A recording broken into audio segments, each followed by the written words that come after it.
driving and being reckless and unsafe and drunk and snorting Tylenol PM and let's see what else was stinky, and I can't remember what all else was said to me this morning in 80s live. I went over there messing with Johnny and Melinda because why not? But that got me on a subject that's very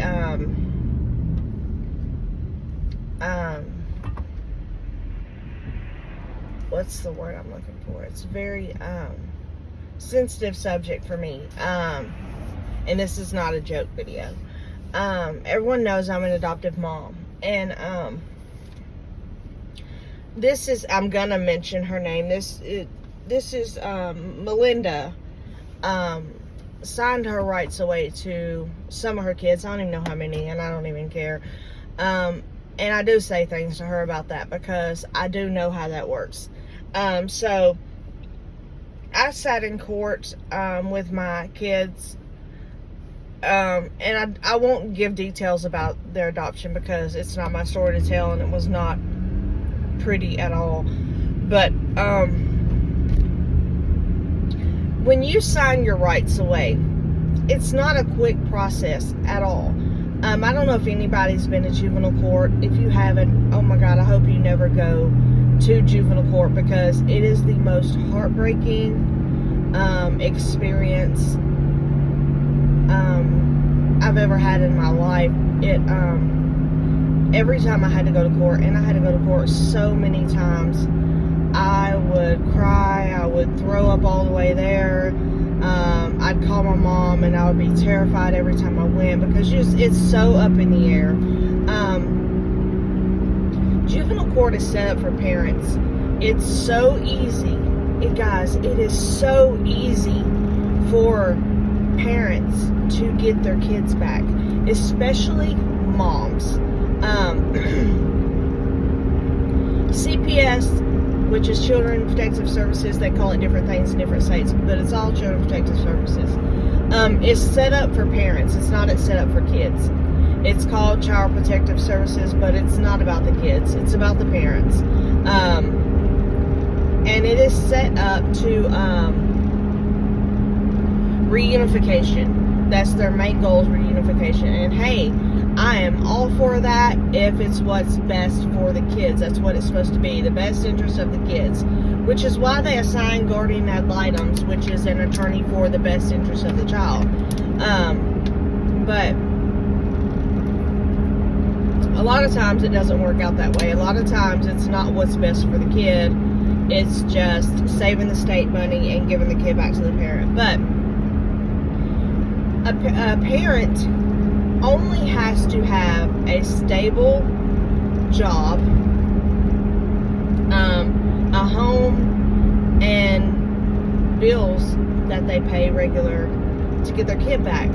Visitation is allowed unless something bad happens, and then it's supervised visits, but visitation is allowed, and they only have to have a stable home. If the kids have been taken out of the home, they only have to have a stable home for 6 months to get their kids back, but all the while they're having visits with them. So it's really easy for parents to get their kids back. So anyway, so when rights are finally taken, which took me, I will tell you this part of my adoption process, which took me almost 8 years. And the only way I got to adopt my kids was I was being dragged back and forth to court over and over and over for petty things. Like I was drug tested the whole time. Not because I had to be, because I requested to be drug tested because they were on drugs and they were being drug tested. They were making allegations against me, which were all unfounded. And my DCS worker was not going to drug test me. And I was like, no, I want to be drug tested. Every single time you come to my house, I want to be drug tested. I had the kids looked at because there was allegations of abuse. because they were abusive. They were saying that, oh, she shouldn't have them because she's abusive. So it was always, pot calling the kettle black, whatever. So, so everything that they had done, they accused me of. So, it was really ridiculous. But anyway, so 8 years of going back and forth to court. So I called my mom one day and I was crying. I was like, I'm so tired of this, Mama. I'm so tired. And she said, Gail, you can't keep letting them do this to you without something being done to them. And I'm like, I don't know what you're talking about, Mom. Well, keep in mind, this whole time, okay, so they were safety placed with me. It wasn't through the foster care system. It was a safety placement when I got them, which means they were taken out of the home because of unsafe reasons, and I'm not going to go into that. But placed with me, and like I said, they weren't ever in state custody, so it was a safety placement. So I got no assistance through the state or anything. So I took care of these kids the whole time. My mom's like, file child support on them, right? And I was like, Mom, I don't want any ties to them, and I don't want to give them any way to look good.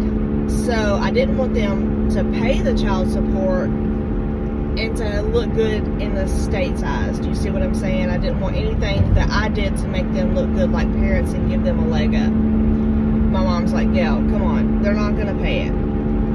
So I was like, she talked me into it. So I went and filed child support through the child support office in Ashland City, where I was living at the time. I can't stop burping this morning, talking milk. And so I did that, and they got served 2 days later. After the 2 days later, I got a phone call from bio dad, and he was mad. He was so mad at me. And he said, if you'll drop the child support, we'll sign our rights away. And I said, well, I'm not dropping it. I'll get the court date. Once you sign the rights away, I will cancel the child support. So anyway, that was my point of the whole video, was signing rights away. So, if you've ever been to court with someone who has had to or wanted to sign their rights away to their kids, it is a long, very long process.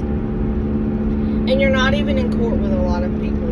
You are sitting at a table because the paperwork is ridiculous. When you go, if you bought a house and you go to sign the paperwork with the title people, and you're signing this stack of papers this thick on your title with the title company, it's that much paperwork. You're sitting with the judge, the guardian ad litem if you have one, your attorney is there, and so that's how it was for us. Our attorney was there, my attorney was there, the two bio parents, the judge. I absolutely love the judge. He's totally amazing. And they ask the bio parents over and over and over and over and over, the whole time you're sitting there, you're doing this because you want to. Are you sure this is what you want? You don't have to do this. You don't have to do this. They ask over and over and over. So if you sign your kids away, they explain this document so many times to the bio parents, and you have to sign your name. I want to say like 8 to 10 times, 6 to 8 to 10, somewhere like that. I know they sign their name over and over and over. And the judge explained every single page of this document and explained to them that you are giving your legal rights up to this child. Like, you have no legal right. It's as if you did not birth this child. This child is in the state of in the eyes of the United States government. You have no ties to this child at all. And everything is repeated so many times to the bio parent that there's no possible way that you did not know what you were doing. So for somebody to say I didn't know what I was doing or what I was signing is so not true. So not true. Because the legal paperwork is so detailed and so extensive that it is explained by a judge in a way that you know exactly what you're signing. And I cried the entire time, because as bad as I wanted those babies to be mine, there were 3 of them, and I loved them just as much as I love my biological kids. It broke my heart to know that 2 people that made them could sign them away like they were nothing. And I cried the whole time. I don't understand how, and I'm harder on women I guess because I've carried kids inside my body, and the bond you get as soon as you know you're pregnant, the bond you have as a mom. I have grown kids, and I love them as much today as I did the day that I knew I was having them. My kids will always be my kids. I always want to be a part of their life. I don't understand. I don't understand.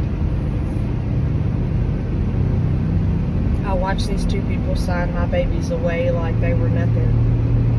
And like I said, as bad as I wanted them and was grateful and thankful and so glad that it was all over with,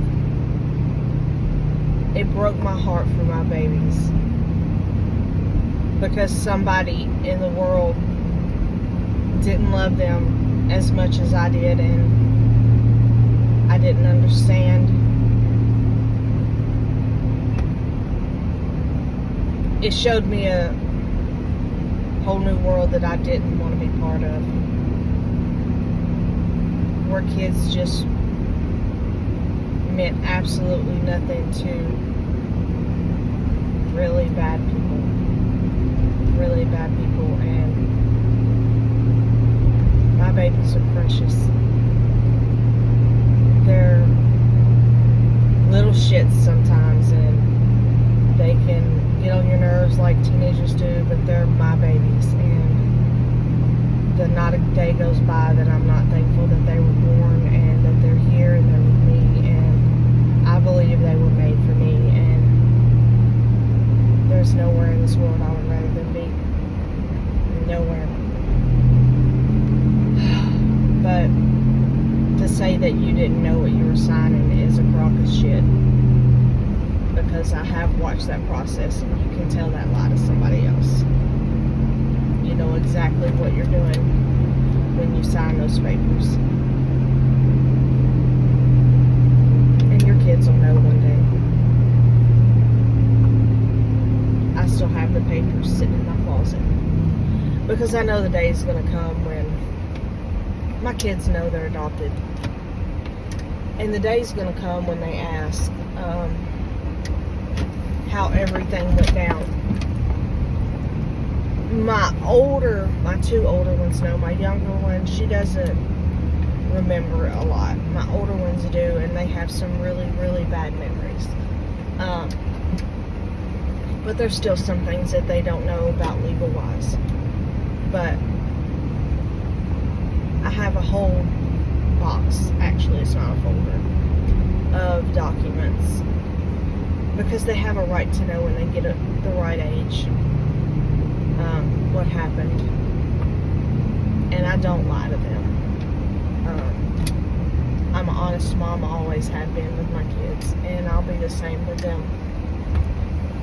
and I'll answer every question I can in the best way that I can,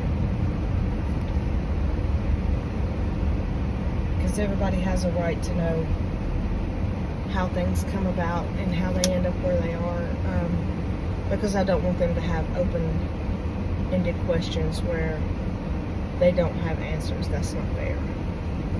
So